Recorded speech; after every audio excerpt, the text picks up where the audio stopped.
আল্লাহ সুবহানাহু ওয়া তাআলা বলেন অনুসরণকারীদের প্রতি বিনয়ী হলো।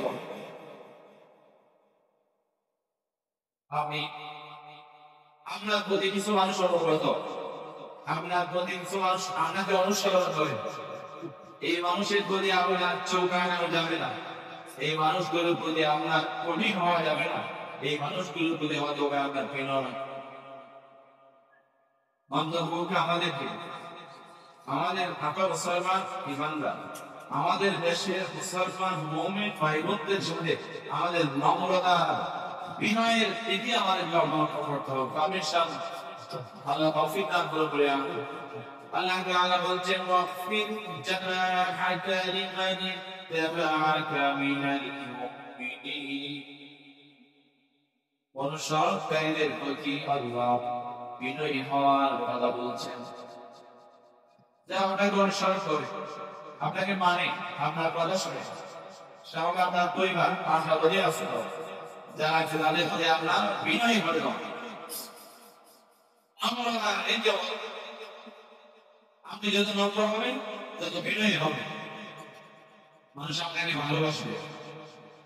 আপনার অধীনস্থ, আপনার কর্মী, আপনার কর্মচারী, আপনার পরিবার, আপনার আত্মীয় স্বজন সকলের সাথে যদি আপনি বিনয় ও নম্রতার নীতি অবলম্বন করেন, আপনার প্রতি তাদের দয়া, আপনার প্রতি মহাব্বত, আপনার প্রতি ভালোবাসা, আপনার প্রতি আন্তরিকতা বেড়ে যাবে। শুধু তা নয়, উপরওয়ালার কাছে আপনার মহাব্বত এবং ভালোবাসা বেড়ে যাবে। সুবহানাল্লাহ। কাজেই মুমিনদের প্রতি বিনয়ী আল্লাহ তাআলা বলেন মুহাম্মাদুর রাসূলুল্লাহ, মুহাম্মদ সাল্লাল্লাহু আলাইহি ওয়াসাল্লাম হলেন রাসূল, والذين معه أشداء على الكفار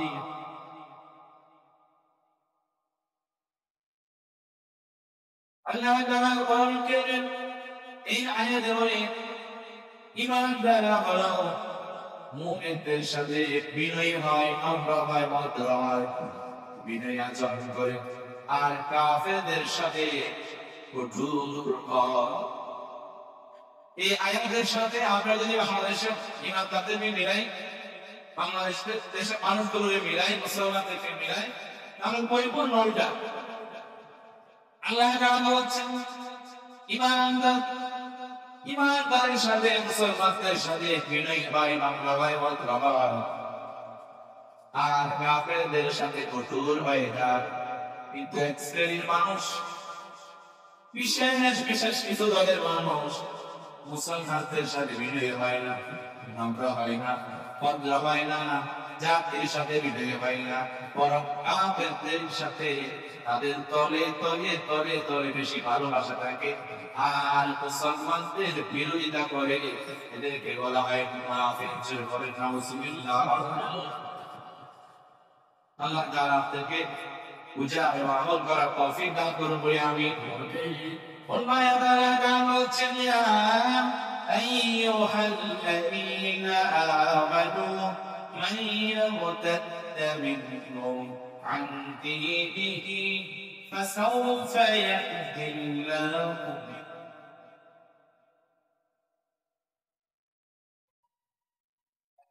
الذين على المؤمنين أعزة على الكافرين.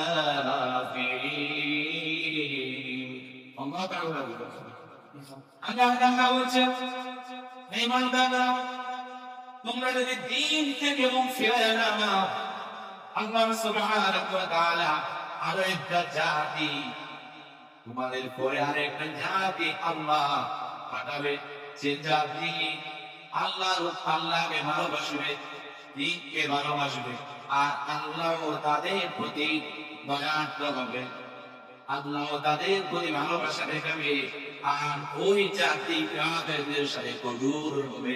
সুবহানাল্লাহ। আপনি যদি আপনাদের সাথে বিনয়ী না থাকুন, দ্বীন থেকে যদি মুখ ফিরায় নেন, কোরআন সুন্নাহ কি বলেছে, গানে যদি আপনি মুখ ফিরায় নেন, আল্লাহ যেন এমন একটা জাতি তোমাদের পরিবর্তন ঘটাবো যারা আমাকে ভালোবাসবে আমার দিনকে ভালোবাসবে, যারা হবে বিনয়ী মুসলমানদের প্রতি, যারা হবে বিনয়ী ইমানদারদের প্রতি, আর এভাবে কাফেরদের সাথে করলো। আল্লাহু আকবার। এবং অবিশ্বাসীদের সাথে ভালোবাসা, অবিশ্বাসীদের এলাকা বাস্তবায়ন করার জন্য মুসলমানদের প্রতি আঘাত করা। আমাদের দেশের মুসলমানদের প্রত্যেক দিনের নাস্তা খাওয়ান কথা হয়, যদি বলেন নাউজুবিল্লাহ। রহমানের বান্দা হয় বিনয় এবং নম্র। আল্লাহ তাআলা বলছেন ওয়াইবাদুর রহমানিল্লাযীনা ইয়ামশুনা আলাল আরদি হাওলান ওয়া ইযা খাতাবাহুমুল জাহিলুনা ক্বালু সালামা। আল্লাহ তাআলা বলছেন রহমানের বান্দা হয় বিনয় এবং নম্র। আর যখন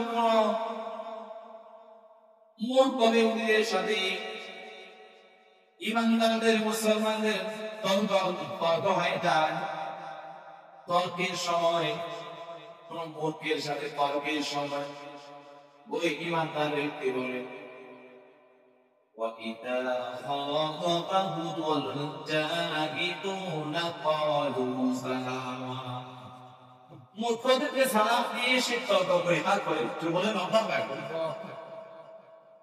রহমানের বান্দাদের চরিত্র এরকম যে কোন কথা বোঝাতে গেলে যদি বোঝাইতে না পারে, লোকটা যদি মূর্খ হয় তর্কে জড়ে যায়, তখন ইমানদারদের চরিত্র বলো তাদের বিনয় এবং নম্রতার দিকে অবলম্বন করে তাকে সালাম দিয়ে সেখান থেকে সেই তর্ক পরিহার করে ফিরে আসা।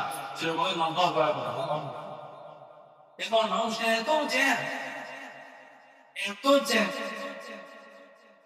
কঠোর নীতি অবলম্বন করে মানুষ, একটু তার মনের সাথে তার কথার সাথে একটু দ্বিমত হলেই পরে মানুষকে হত্যা করতে দ্বিধা করছে, তার সাথে সম্পর্ক ছিন্ন করতে দ্বিধা করছে।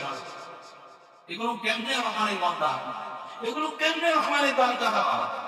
আপনি যদি রহমানের তথা আল্লাহর বান্দা হিসেবে দুনিয়াতে থাকতে চান, যদি আল্লাহর বান্দা হিসেবে রহমানের বান্দা হিসেবে দুনিয়াতে আপনি পরিচিতি অর্জন করতে চান এবং আখিরাতে কল্যাণ পেতে চান, আপনাকে কঠোরতার নীতি পরিহার করে বিনয় এবং নম্রতার প্রতি অবলম্বন করতে হবে। পাবেন সাথে আল্লাহ তৌফিক দান করুন বলে অনেকে সবরের জমিন দান করুন বলে আমি ধৈর্যশীল বান্দা বান্দি হিসেবে কবুল করুন বলে আমি।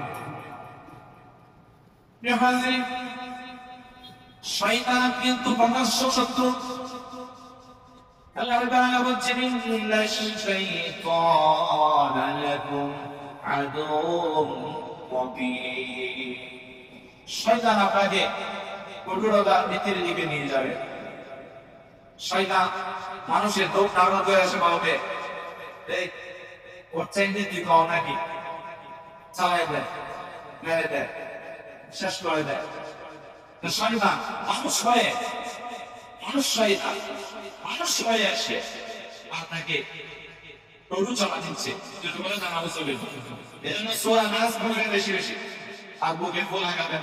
সূরা ফালাক পড়বেন বেশি বেশি, বুকে ফু লাগাবেন। আয়াতুল কুরসি পড়বেন পড়বেন বেশি বেশি, বুকে ফু দেবেন। সূরা ইখলাস পড়বেন বেশি বেশি, বুকে ফু দেবেন। আপনি জিন শয়তান এবং মানুষ শয়তানের খুব প্ররোচনা থেকে আপনি বেঁচে থাকবেন। শয়তান প্রকাশ্যে এসে মানুষকে ধোঁকা দেবার চেষ্টা করে। ইমাম গাজ্জালী রাহমাতুল্লাহি আলাইহি প্রকাশ্যে এসে তাকে ধ্বংস করবার চেষ্টা করছে। তিনি গভীর রজনীতে উঠে তাহাজ্জুদ পূজার মানুষ ইবাদত বন্দেগী করার পরে ফজরের আজানের আগে শয়তান একটা গাধা নিয়ে আসছে ইবাদত করার বাইরে। ইমাম গাজ্জালী রাহমাতুল্লাহি আলাইহি বলেন, ভাই শোনো, গান শুনে তাকে সুন্দর করে বলে, আমি তোমারে দেখার জন্য আসছি। বলে তুমি কে? ইমাম বাজার রহমাতুল্লাহ বলেছেন তুমি কে? বলে আমি তোমার আল্লাহ। বলে নাউজুবিল্লাহ, আমি তোমার প্রভু। তুমি তো বেশি ইবাদত করো, প্রত্যেক রাতে ইবাদত করো, যে বৃহস্পতিবার রাতে তুমি এত ইবাদত করছো, আমি আল্লাহ তোমার ইবাদত দেখে রাখতে পারি নাই, তোমার দেখতে চলে আসছি, তোমার জান্নাতে পৌঁছে দেওয়ার জন্য আসছি। বলে নাউজুবিল্লাহ। ইমাম বাজার রহমাতুল্লাহ সাধারণ মানুষ, শয়তান এসে কিছু বলবে আর বিশ্বাস করবে, কিন্তু এখানে যদি কোনো একটা সাধারণ লোক হইতো, তার কাছে ফেসে যাইতো, ফেসে গেছে, এরপরে রাখি ঘটনাটা বললো। ইমাম গাযযালী রাহমাতুল্লাহ আলাইহি ওনার ঘোড়ার একটা ছাগল ছিল। এই ছাগল ছুটে বেড়ে শয়তান আমাকে ধোঁকা দেওয়ার জন্য আসছিস, আমি আল্লাহ ইবাদত করছি আর তুই কোন ধরনের আসছিস, যা তা দূর হয়ে আমার কাছে। ছাগল ছুড়ে গেল। শয়তান প্রাচীরের বাহিরে গিয়া ডাক দিয়ে বলল, ও ইমাম গাযযালী, তুই আজকে তোর ইলমের কারণে গেছে রে। নাউজুবিল্লাহ বলে। ইমাম গাযযালী ডাক করে বললেন, তুই আমার মতো কাজ দিচ্ছিস, তুই আমাকে বলেন ছাগল মেরে দিলে, আমি আমার ইলমের জন্য আসি, আর আমাদের কথাই যে বলেন আল্লাহু আকবার। এজন্য মনে করেন না, আপনি একটু নামাজ কালাম বেশি পড়েন, একটু জিকির আজকার করেন, একটু দান দক্ষিণা করেন, আপনাকে মানুষ ভালোবাসে, মহব্বত করে আপনি অনেক উঁচু পর্যায়ে চলে গেছেন। আমি মনে করেন আপনার ওই হয়ে গেছেন। আপনার এই নম্রতা, আপনার এই ভদ্রতা, আপনার এই ভালোই, আপনি নিজে নিজে মুমিন, আল্লাহ আপনাকে বানাইছে। আল্লাহ আপনাকে শয়তান থেকে বাঁচাইছে। এজন্য শুধু ইবাদত বন্দেগী করলে হবে না, কিছু এলোমেলো প্রয়োজন আছে। আল্লাহ আমাদের সবাইকে দ্বীনি ইলম অর্জন করার তৌফিক দান করুন বলে আমিন। যে ব্যক্তির যত বেশি ইলম, সে ব্যক্তি তত বেশি নম্র হয়, সে ব্যক্তি তত বেশি বিনয়ী হয়, সে ব্যক্তি তত বেশি ধৈর্যশীল হয়। যেরকম নম্র হয়, আর আমাদেরকে বিনয়ী, নম্রতা, ভদ্রতা এবং ধৈর্যশীল হওয়ার তৌফিক দান করুন বলে আমিন। এই বিনয়, নম্রতা, ধৈর্য যা আছে, সে গোটা দুনিয়া জয় করতে পারবে। যেরকম নম্র হয়। তো আরেক সাধারণ মানুষকে দিয়া শয়তান প্রমাণ দিচ্ছে। শয়তান তাকে ঘুম থেকে জাগায়া দিছে, বলেছে তোমার ফজরে উঠে নামাজ কালাম কিছুই করতে হবে না, তোমাকে আমি নিতে আসছি। শয়তান বলছে আমি তোমাকে নিতে আসছি, তোমাকে আল্লাহর কাছে নিয়ে যাওয়ার জন্য আসছি, তোমাকে জান্নাত দেখানোর জন্য নিতে আসছি। শয়তানের প্রেমে পড়ে গেল। শয়তান যা বলছে তাই করতেছে। ঘুমের ঘুরে অন্ধ্রাচ্ছন্ন বা কিছু ঘুম আছে কিছু নাই, এমন অবস্থায় শয়তান তাকে ঘুরাইতে নিয়ে বাথরুমে করতে ফেলেছে। কিছু দিন আলো অর্জন করতে হবে। তো মাদ্রাসায় পড়ার সুযোগ হয়নি, তো ইমাম সাহেব তো ছিল, ইমাম সাহেব তো সারা বছর আপনার শিক্ষক, মাদ্রাসায় পড়ার সুযোগ হয় না হুজুর।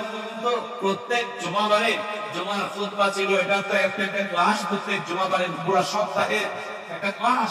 এই ক্লাসগুলো দিলেই একটা মানুষ অন্ততপক্ষে শয়তান থেকে বেঁচে জান্নাত পর্যন্ত যাওয়ার উপযোগী হয় না।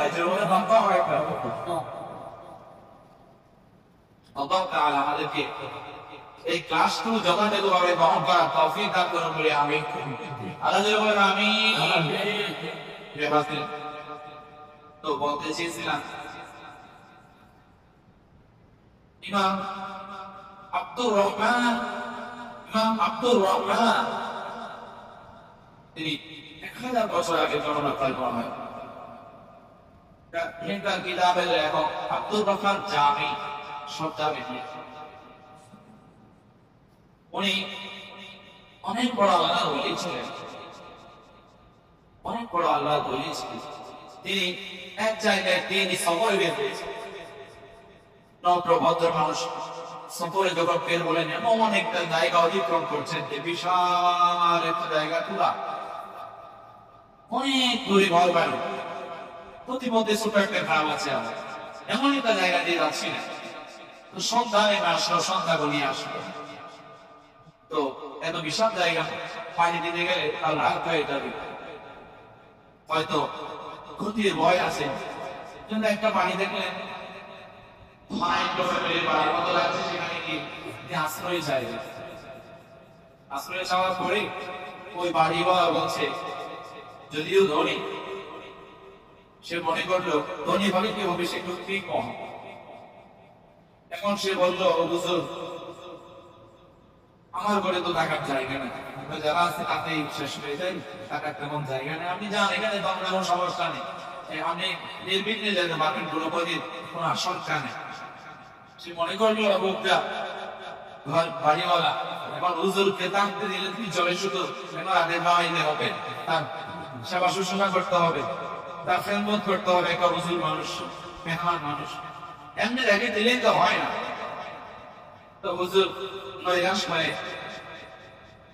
ওই বাড়িওয়ালার কাছে নৈরাশ হয়ে চলে যাচ্ছেন, আল্লাহ তো আছে ভরসা, তো চলা শুরু করলেন, পথ চলছে। এখন ওই বাড়ির ভিতরে তার সহধর্মিনী সন্তান সম্ভবা ব্যথা বেদনা হচ্ছে। ওই এলাকার ছোট্ট এলাকার যিনি কোনো একটা মহিলা সন্তান সম্ভব মহিলা সন্তান হলে ধরার জন্য ডেলিভারির কাজে গাড়ি ব্যবহার করা হয়, তাকে তাকে নিয়ে আসা হলো। তো সে বাড়িওয়ালাকে বলল, ভাই দেখেন আপনার সহধর্মিনীর পেটের বাচ্চার অবস্থা ভালো না, আমার দ্বারা হবে না, মনে হয় বাচ্চা মাথা উপরের দিকে চলে গেছে, পাহাড়ি চলে আসছে, এজন্য বেশি ব্যথা হচ্ছে। এখন চিন্তা করলেন আশপাশে তো ডাক্তারের কাছেও যাওয়া যাবে না, এত দূর এলাকা, দুর্গম হওয়া। এখন যেটা হুজুর আসছিল, আমাদের দেশের কিছু মানুষের মানে আগে হুজুরের কাছে যায় না, আগে আল্লাহ ওলিদের কাছে যায় না, আলেম ওলামাদের কাছে যায় না, নিজে যখন কিছুই না পেয়ে ব্যর্থ হয়ে যায়, নাহি পাওয়া সেই কানা হুজুরের কাছে যায়। এবং হুজুর তো রওনা দিয়েছে, পিছনে হুজুর যাচ্ছে কাঁটাতে করে, কাঁটা নিয়ে। এখন এই পানিওয়ালা ঘোড়া নিয়ে হুজুরকে নিয়ে আসলেন, একটু চা বুক করে পানি এলো, একটা তাবিজ দেন, আমি তো তাবিজ নেই, একটু পানি পড়া দাঁড়িয়ে পড়া জানা তো করতে পারে। এখন হুজুর আসলেন, একটু পানি পড়া দাঁড়িয়ে পড়া দিলেন, এরপরে একটা কাগজের মধ্যে কি জায়গাটা লিখে ওই ব্যক্তিকে দিলেন, বলছেন যে এই লেখাটি আপনার সহধর্মিনীর কোমরের বাম দিকে লাগাবেন। যেই না লাগাইছে খুব সুন্দর ভাবে কিছুক্ষণের মধ্যে সন্তান খালাস হয়ে গেছে, ব্যথা বেদনা বন্ধ হয়ে গেছে। আগেকার যুগে ডাক্তার ছিল এরকম কোন আমাদের দেশে যেমন যেমন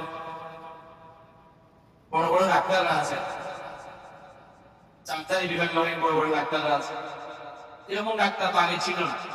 আগে হুজুরদের ভুল বরকতিকে হয়ে গেছে, কারণ হুজুররা কি করছে, আগে আলেম ওলামারা কোরআন এবং সুন্নাহ লোকে নিজের জীবন সাজাইছে, পরিবারিক জীবন সাজাইছে, এবং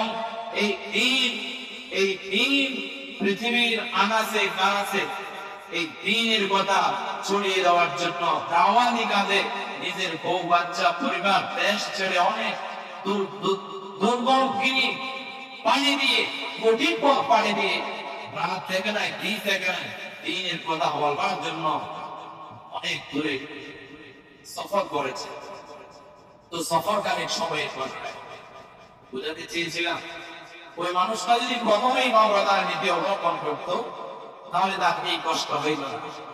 বুঝে আসেন, বসেন, আমার পরে বর্তকালী আপনি একজন মানুষ, আপনাকে মেহমানদারি করলে কি হয়, আমার তো কিছু যায় আসে না, আমার আল্লাহ খুশি হবে। এভাবে যদি কৃপণতা করে হার করে নম্রতা নীতি অবলম্বন করে একটু মানুষের জন্য যদি সময় দিতে পারতো আগে, সে এই কঠিন মুসিবতে পড়তো। তো আব্দুর রহমান জামি রাহমাতুল্লাহ আলাইহি এই ঘটনা যিনি লিখেছেন, তিনি বলছেন হুজুর যখন তাবিজ আকারে কাগজের মধ্যে যে লেখাটা লিখে দিয়েছিলেন, এই লেখাটাতে তেমন কিছু লিখে রাখেনি, বরং লিখে দিয়েছিলেন আল্লাহ এত কষ্ট করে আমাকে নিয়ে আসছে লোকটা, আমাকে জায়গা দেয় বিপদার বসে, এত দূর থেকে জায়গা থেকে নিয়ে আসছে, আমারও থাকার জায়গা হলো, মেহমানদারিও করছে, আমিও শান্তিতে থাকতে পারলাম, আর তার সহযোগী একটু এই ব্যথা বেদনা উপশম করে শান্তি রাখতে দাও, তুমি এই লোকটার উপরে দয়া করে দাও। সুবহানাল্লাহ বলেন, আল্লাহ দোয়া কবুল করে নিলেন, ব্যথা বেদনা বন্ধ হয়ে গেলেন, সন্তান ব্যথা আছে, আলহামদুলিল্লাহ বলেন। এভাবে আপনার ঘরে যদি বড় বড় মেহমান আসে, তাদের সাথে আপনি ভালো ব্যবহার করবেন, সুন্দর আচরণ করবেন, ভালোবাসা দেখাবেন, নম্রতা ভদ্রতা দেখাবেন, আপনার উপর আপনার আল্লাহ তাআলা রহম দিন দয়া দেখাবেন, আপনার প্রতি আল্লাহ ভালোবাসা দেখাবেন। যেটা বলেন আল্লাহু আকবার। আল্লাহ রাসূল সাল্লাল্লাহু আলাইহি ওয়াসাল্লাম হাদিস শরীফে ঘোষণা করছেন, ক্বালা রাসূলুল্লাহ সাল্লাল্লাহু আলাইহি ওয়াসাল্লাম, ইন্নাল্লাহা রাফীক, আল্লাহ সুবহানাহু ওয়া তাআলা নিজেই বিনয় এবং নম্র,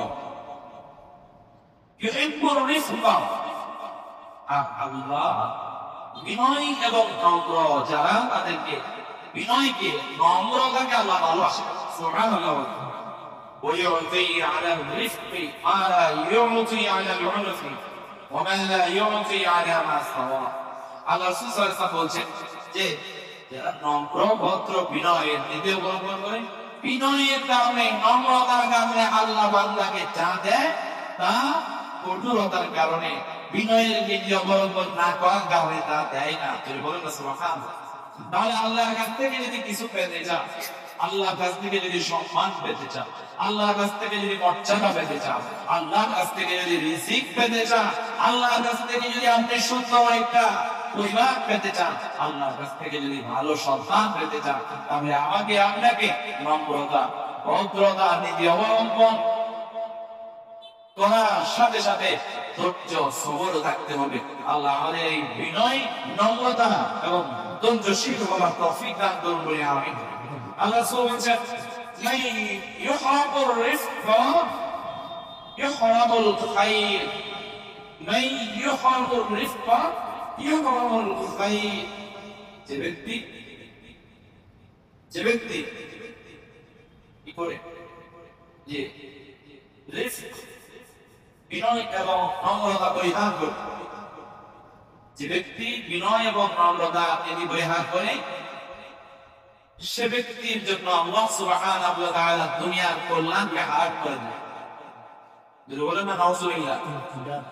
তাহলে যে বিনয় এবং নম্রতা পরিহার করলো, সে ব্যক্তির জন্য আল্লাহ দুনিয়ার কল্যাণ হারাম করে দিল। তাহলে দুনিয়ার সব কল্যাণ যদি আপনি পেতে চান, তাহলে আপনাকে অবশ্যই নম্রতার নীতি আপনাকে অবলম্বন করতে হবে। আল্লাহ সুবহানাহু ওয়া তাআলা আমাদেরকে নম্র এবং ভদ্র হওয়ার তৌফিক দান করুন বলে আমিন। সমাজের মানুষের সাথে চলবেন, কথা বলবেন, নম্র ভদ্র, এটা বলতে করলাম। আপনি যদি নিজের টাকা, নিজের জমিদারি, নিজের গাড়ি বাড়ি, নিজের সম্পদের বাহাদুরি দেখা দেখে আপনার চলনে বলনে যদি আপনার অহংকার দেখা দেয়, গৌরব দেখা দেয়, তাহলে আপনি নম্রতার নীতি বিনয়ের নীতি পরিহার করেছেন, অবলম্বন করেন নাই। এই জন্য জটিল এবং কঠিন সমস্যাগুলো আপনার ঘরে এসে উপস্থিত হয়ে যাবে। যদি বলেন না নাউজুবিল্লাহ।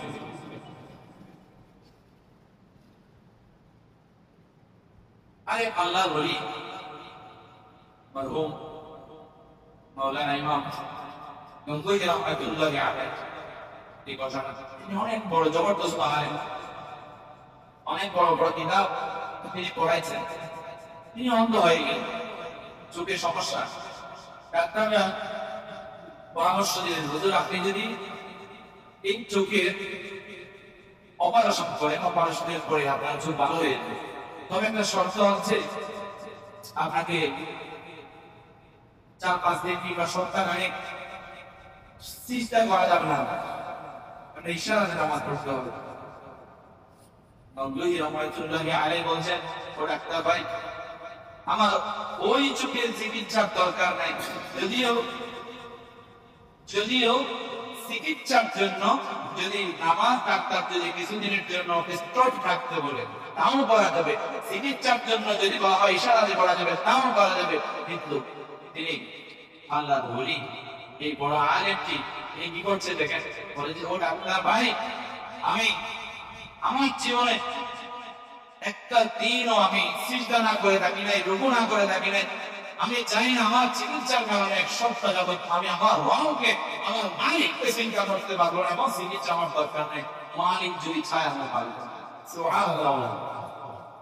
অনেক বড় জ্ঞানের অধিকার, চিন্তা করে দেখেন চিকিৎসা নেন। তিনি মৃত্যুর আগেও আল্লাহ তাকে এমন দান করেছে, মৃত্যুর আগেও তিরমিজি শরীফ বুখারী শরীফের গীতা মুখস্থ পড়াইছে ছাত্রদের, নিজের বলে মাতোয়া পায় মুখস্থ ছাত্রদেরকে তিরমিজি শরীফ এবং বুখারী শরীফের উর্দু পাইশি তিনি বলতেন। আর অনেক বড় বড় বুজুর্গ ছাত্ররা এগুলো নোট করে ফেলতেন, যে নোট এখনো পর্যন্ত আরব দেশের মধ্যে পর্যন্ত এগুলো মশগুল হয়ে গেছে। চিন্তা করে দেখেন, তিনার একটা ঘটনা, তার কাছে একটা গ্রামের লোক আসলো চিকিৎসা নেওয়ার জন্য, বলে যে হুজুর আমার সহধর্মিণীকে এমন কোন ডাক্তার দামি নাই, দেখাই নাই, বলে যে ফ্লাইস্ট হয়েছে কিন্তু চিকিৎসা নাই, এরা চিকিৎসা নিতে পারছে না, আমার স্ত্রী ভালো হচ্ছে না, তো আমি শেষ ম্যাচ চাইলাম, তো আপনার খোঁজ খবর পেলাম, আপনি অনেক ভালো পড়া আলেম, আপনি অনেক বড় বুজুর্গ, আমি মানুষের কাছ থেকে শুনেছি, আপনার কাছে এসে যে একটা তাবিজ এটা কি বুঝতে আসবেন, তাবিজ করছে তো হুজুরদেরকে আমরা এখন কি বানিয়ে ফেলছি, তাবিজের ব্যবসায়ী মানে বলেন না নাউজুবিল্লাহ। তো তিনি এত বড় বুজুর্গ আলেম, কত বড় আলেম, হযরত আল-কারবী রাহমাতুল্লাহ আলাইহি পর্যন্ত ওনার ছাত্র। চিন্তা করে দেখেন, অনেক বড় বড় বুজুর্গ ছাত্র, আল্লাহর ওলি পর্যন্ত ওনার ছাত্র। উনি বলতেছে ভাই আমি তাবিজ লিখতে জানি না, আমাকে একটা তাবিজে এত বড় বুজুর্গ আলেম বলছে আমি তাবিজ লিখি, তাহলে আপনারা তাবিজ লিখতে লিখেন, তাবিজের কাছে আপনি যান, তাবিজের কাছে গিয়ে আপনি বিশ্বাসী হন, তাবিজ মানুষকে কষ্ট দেন। তার মানে উনি তাবিজ লিখতে জানে না নয়, উনি বলছেন যে তাবিজ আসলে জায়েজ নাই, মূলত তাবিজ লিখতে জানি না মানে তাবিজ। তবে হ্যাঁ, রাসূল সাল্লাল্লাহু আলাইহি ওয়াসাল্লাম বলেছেন জান ভোগ করা যাবে না। কোরআনুল কারীম থেকে বড় সূরা, কোরআনুল কারীমের গুরুত্বপূর্ণ আয়াতে কারিমা, আয়াতে শিফা, আয়াতে সালাম, এসব তিলাওয়াত করে ফু দেন, পানিতে ফু দিয়ে দেন, তেল ব্যবহার করার তেলে ফু দিয়ে দেন, অথবা শরীরে দাও করেন, গ্যাসের চিকিৎসা রয়েছে। এখন হুজুর বলছে যে আপনি গ্রাম থেকে আসছেন, আমি আপনাকে একটা ওষুধ দিয়ে দিয়েছি, নিয়ে যান। বলেন কি ওষুধ? বলে যে আপনি আপনার স্ত্রীর পাশে বসে 7 বার সূরা ফাতিহা পড়বেন। কয়বার? 7 বার সূরা ফাতিহা পড়বেন, আপনি আপনার স্ত্রীকে ফু দেবেন, ভালো হয়ে যাবে। সুবহানাল্লাহ বলেন। এখন এই লোক নাচক কথা, হুজুর আপনার কাছে অনেকক্ষণ থেকে আসছি, কি তা করে এগুলো আপনার কাছে আসছে তাবিজের জন্য, মিয়া আপনি তাবিজ দেন, আমি আপনাকে জায়গা দিতে দেবো। সুবহানাল্লাহ বলেন। একটা তাবিজের জন্য আমি আপনার জন্য একটা জায়গা লিখে দেবো। হুজুর বলে আরে মিয়া জায়গা লিখে দিবা, আমি যদি তাবিজের ব্যবসা করতাম তোমার ঘরে জায়গাটাও আমার হোক। সুবহানাল্লাহ বলেন। তারপর রাসূল বললেন গ্রাম থেকে আসছে সহজ সরল মানুষ, গ্রামের মানুষগুলো সহজ সরল না। আর রাসূলের দরকার ওই সময় গ্রামের মানুষ আসতো, যেগুলো সাহাবারা প্রশ্ন করতে পারতেন না, মানে লজ্জা শরমের কারণে, সেই প্রশ্নগুলো গ্রাম থেকে এসে হুক করে আল্লাহ রাসূলকে কোনো বন্ধুরা ছাড়া নৌকা ছাড়া প্রশ্ন করে বসে। সেই জন্য সাহাবারা দোয়া করতেন, আল্লাহ গ্রাম থেকে কিছু মানুষ পাঠাও আল্লাহ নবীর কাছে, দেখো আমি প্রশ্ন করবো আমরা জানবো যেগুলো আমরা বলতে পারি না। সুবহানাল্লাহ। এখন সে ডাকছে না, বলে জায়গা হলে লিখে দিলেন, এই আপনার বান্দাটা আসলে আমার কাছে তাবিজের জন্য, আমি তাবিজ শিখতে জানি, তবে আপনি তার উপর দয়াশীল নন, লিখে দিলেন, পাঠিয়ে দিলেন লিখে। এরপরে কয়েকদিন পরে লোকটা তার স্ত্রীকে তাবিজটা নিয়ে বাঁধে দিল, আর কয়েকদিন পরে হুজুরের কাছে আসলেন, বলেছে হুজুর এখন হুজুর একটু ভয় আছে, আমি কি লিখে দিলাম, এখন কি ভিতরে খালি লিখে দিচ্ছি সে জেনে গেছে, এই জন্য আসতাম।